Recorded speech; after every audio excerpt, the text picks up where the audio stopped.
अस्सलाम वालेकुम। आज हम करेंगे चैप्टर 4 के एक्सरसाइज 4C के real life story sums.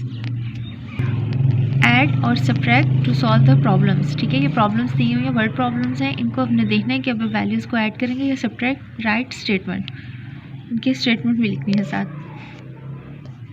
Question number 1 है mister Javed buys 500 grams of potatoes. ठीक है, मिस्टर जावेद ने 500 ग्राम्स पोटैटो ख़रीदे हैं एंड 150 ग्राम ऑफ चॉकलेट। ठीक है, और इतनी ग्राम उन्होंने चॉकलेट ली है।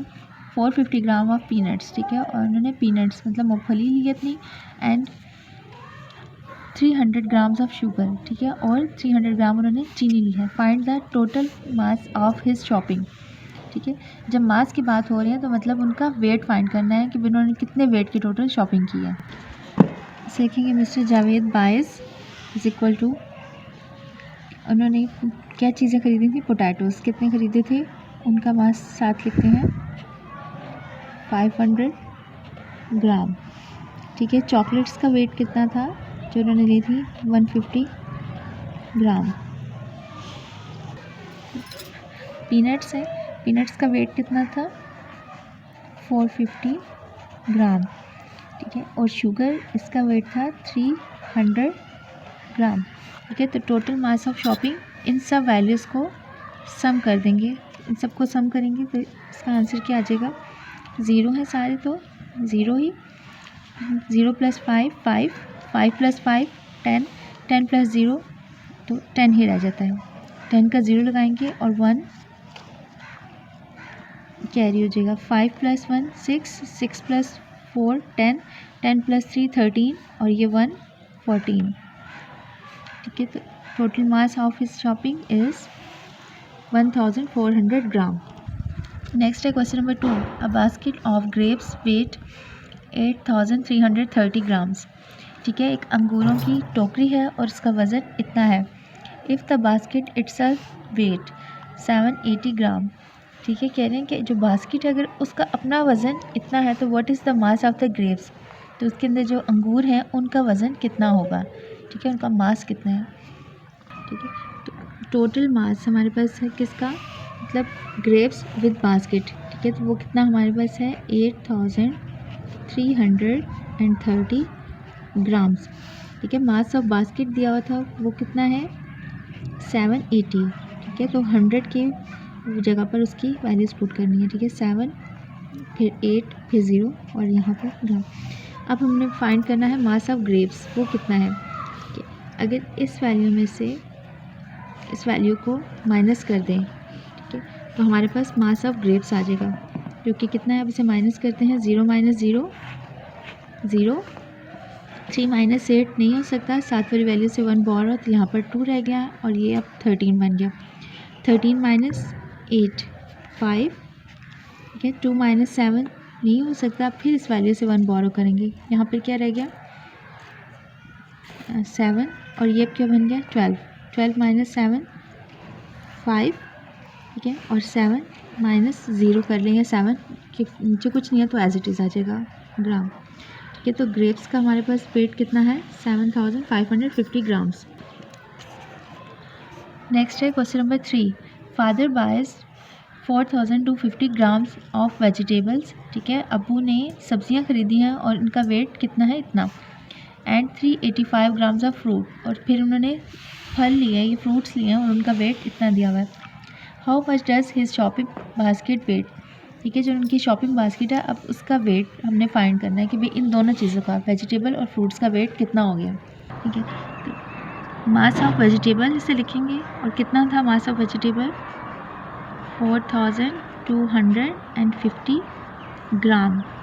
ठीक है, फिर मास ऑफ फ्रूट, फ्रूट का है 300। ठीक है, तो 300 ये 100 वाली वैल्यू थी इसके नीचे एंड 85 ग्राम। ठीक है, टोटल मास फाइंड करना है इसका कितना है, तो अगर इन दोनों वैल्यूज़ को सम कर देंगे तो हमारे पास टोटल मास निकल आएगा। 0 + 5 5, 5 + 8 13, 13 का 3 एंड 1 कैरी, 2 + 3 5 और ये 1 6 हो जाएगा और ये 4 एज इट इज़। ठीक है, इसका टोटल मास कितना हो जाएगा 4635 ग्राम्स। क्वेश्चन नंबर 4 है when placed on scales at the airport. ठीक है, एयरपोर्ट पे प्लेस्ड ऑन स्केल्स है द मास ऑफ 2 बैग्स। ठीक है, अब 2 बैग्स हैं, उनका मास कितना है, मतलब उनका वज़न कितना है 2 बैग्स का, इतना दिया हुआ है 9425 gram. If one of the bag weight is this one. ठीक है, अगर एक बैग का वज़न इतना है तो how much does the other bag weight, तो दूसरे बैग का वज़न कितना होगा ये फाइंड करना है। ठीक है, तो अब मास ऑफ 2 बैग्स, ठीक है 2 बैग्स का वेट उन्होंने कितना दिया हुआ था 9425 ग्राम। ठीक है, और 1 बैग, ठीक है मास ऑफ 1 बैग का कितना वेट था 1 बैग का था 4628 ग्राम। ठीक है, तो इसे माइनस करेंगे। ठीक है, तो हमारे पास दूसरे बैग का वेट आ जाएगा। अब से माइनस करते हैं। 5 माइनस 8 नहीं हो सकता, तो 7 वाली वैल्यू से 1 बोरो, यहाँ पर 1 रह जाएगा और ये क्या हो जाएगा 15 बन गया। ठीक है, 15 माइनस 8 तो 7, 1 माइनस 2 नहीं हो सकता, फिर यहाँ से 1 बोरो, यहाँ पर 3 रह गया और ये क्या हो जाएगा 11 बन गया। 11 माइनस 2 9। ठीक है, 3 रह गया था, 3 माइनस 6 फिर नहीं हो सकता, फिर यहाँ से 1 बोरो तो ये 8 रह गया और ये अब 13 बन जाएगा। 13 माइनस 6 तो 7, 8 माइनस 4 4। ठीक है, तो अदर बैग का मास कितना आ गया 4797 ग्राम्स। नेक्स्ट है question number 5 Bilal family bias 13 kilogram of rice. ठीक है, बिलाल के ख़ानदान ने वालों ने इतने 13 किलोग्राम चावल ख़रीदे हैं। If 9 kilograms are used up, और उसमें से 9 किलोग्राम इस्तेमाल हो गए हैं। How much rice is left, पीछे कितने चावल अब बच गए हैं। तो इससे लिखेंगे टोटल मास ऑफ राइस हमारे पास कितना था 13 किलोग्राम। ठीक है, उसमें से यूज्ड मास ऑफ राइस मतलब कितने चावल इस्तेमाल हो गए थे 9 किलोग्राम।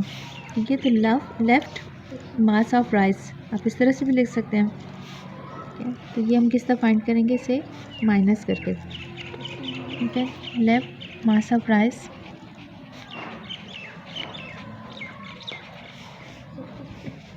13 माइनस 9 तो ये 4 kg राइस थे जो बच गए थे। क्वेश्चन नंबर 6 है Kamal's family buys 850 grams of mix nuts. ठीक है, कमाल की फैमिली ने नट्स लिए थे और उनका वेट इतना दिया। फिर उन्होंने 200 ग्राम्स ऑफ वेफर चिप्स, ठीक है वेफर चिप्स उन्होंने लिए थे, उनका वेट इतना दिया हुआ था। और 3000 ग्राम्स ऑफ एप्पल्स लिए थे एंड 2500 ग्राम्स ऑफ मैंगोज़ थे फॉर अ पिकनिक। ठीक है, ये सब चीज़ें उन्होंने पिकनिक पे जाने के लिए ख़रीदी थी। What is the total mass of their purchases. ठीक है, उन्होंने जितनी चीज़ें ख़रीदी थी उनका मास फाइंड करना है, मतलब उनका वेट फाइंड करना है कितना है। तो इसे सॉल्व करते हैं। आप कमाल्स फैमिली बाइज ये लिखेंगे और क्या क्या उन्होंने बाय किया था उन चीज़ों के अब नाम लिख देंगे। मिक्स नट्स कितने थे 850 ग्राम। वेफर चिप्स थे, इनका वेट कितना था 200 ग्राम। ठीक है, एप्पल्स थे, इनका वेट था 3000। ठीक है, तो ग्राम। और मैंगोज़ थे, इनका वेट था 2500 ग्राम। अब टोटल मास कितना हो जाएगा, इन सब वैल्यूज़ को जब टोटल की बात कर रहे हैं तो इन सब वैल्यूज़ को प्लस कर देंगे। ठीक है, तो इन्हें प्लस करते हैं। आप यहाँ पर 0 है सब, तो 0 ही आएगा। 5 + 0 5, फिर +0 फिर +0, तो यहाँ पर 5 ही आ जाएगा। ठीक है, 8 + 2 10, 10 + 0 0 10 ही, और फिर 10 + 5 15, 15 का लगेगा 5 और 1 कैरी। 3 + 2 5 और ये 1 6। ठीक है, तो टोटल मैथ हमारे पास कितना आ गया 6550 ग्राम्स। सब्सक्राइब करें और बेल दबाएं ताकि कोई सवाल रह न जाए।